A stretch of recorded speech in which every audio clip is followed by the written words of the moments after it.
Welcome to the last breakfast. Please enjoy the video. In this video, I will show you how to make watermelon gazpacho. First, let's gather our fresh ingredients. You'll need about 4 cups of cubed, seedless watermelon, 1 small cucumber, 1 red bell pepper, and 1/4 of a red onion. Don't forget 2 tablespoons of good quality olive oil and 1 tablespoon of red wine vinegar. A pinch of salt and some fresh mint for garnish will complete our delicious, refreshing soup. Now, let's get blending. Carefully add your cubed watermelon, chopped cucumber, bell pepper, and red onion into a high-speed blender. Pour in the 2 tablespoons of olive oil and 1 tablespoon of red wine vinegar. Sprinkle in a pinch of salt. Blend everything together until it reaches a perfectly smooth and creamy consistency. This usually takes about 1 to 2 minutes. Give it a quick taste and adjust the salt if necessary.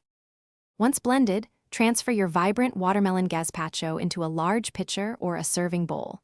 It's crucial to cover it tightly with plastic wrap to prevent any air exposure.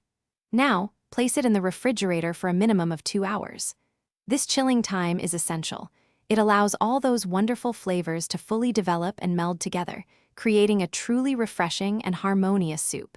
For the best experience, chill it for up to 4 hours. Finally, it's time to serve your exquisite watermelon gazpacho. Ladle the perfectly chilled soup into individual bowls.